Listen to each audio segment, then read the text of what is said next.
I was at the DNC last week, and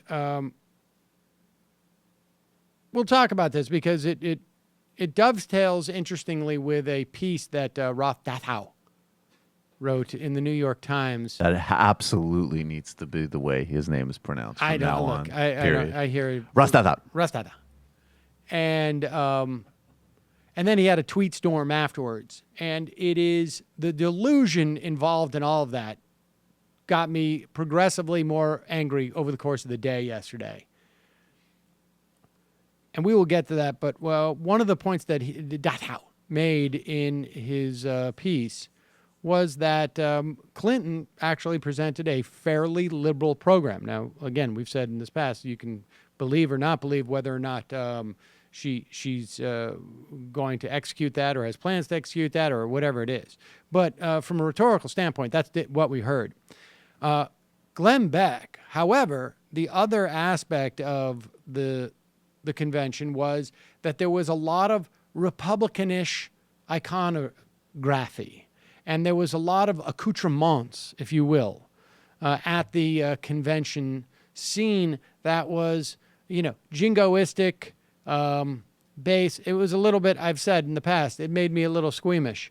Glenn Beck, it was the opposite effect. And here he speaks to Megyn Kelly on Fox News about that very dynamic. Has her with a 9-point lead over Trump. Now, back in May, you said, I'm telling you, Donald Trump is going to win this election. Given those polls, do you stand by that?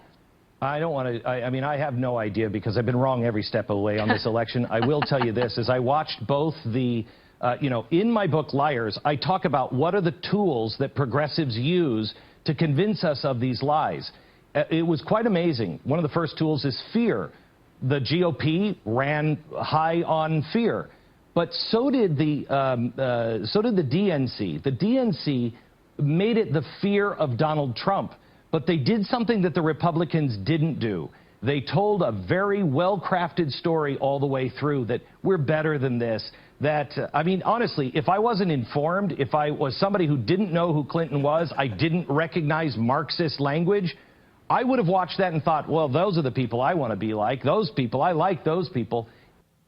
There you have it. Now, of course, I, however, am taken in by the Marxist language. And so, I had the reverse feeling. The language I was attracted to, but all the other stuff, I was like, if I had watched it with the sound off, I would have been a little bit disturbed. Yes. Lenin, yes. Apple pie, no. Right. But I like how Glenn Beck could have said, if I didn't have voices in my head and I wasn't a deranged human being and a fantasist, I might have been pretty drawn to their message of centrist positivity about the country. He's also looking a little bit bloated. I don't know what's going on there, but he does hear voices literally because, clay pots. Remember he had a dream about clay pots? No, he does think he can talk to God, which I don't know. Some people believe that. And the bloated thing, I think he's bipolar. So. Okay, you think it's a medication byproduct? Yeah, this is nevertheless, I think the recurring theme with him. It's like crazy talk and then bloated look and then crazy that was talk, actually the most bloated look. That was actually the most reasonable I think I've seen Glenn Beck in a long time. But there you have it, Glenn Beck almost taken in. Hello, you. I'm Sam Seder. Looking for smart progressive talk that is occasionally amusing? Well, subscribe to our YouTube feed. Subscribe to our podcast. Like us on Facebook. And just generally enjoy us.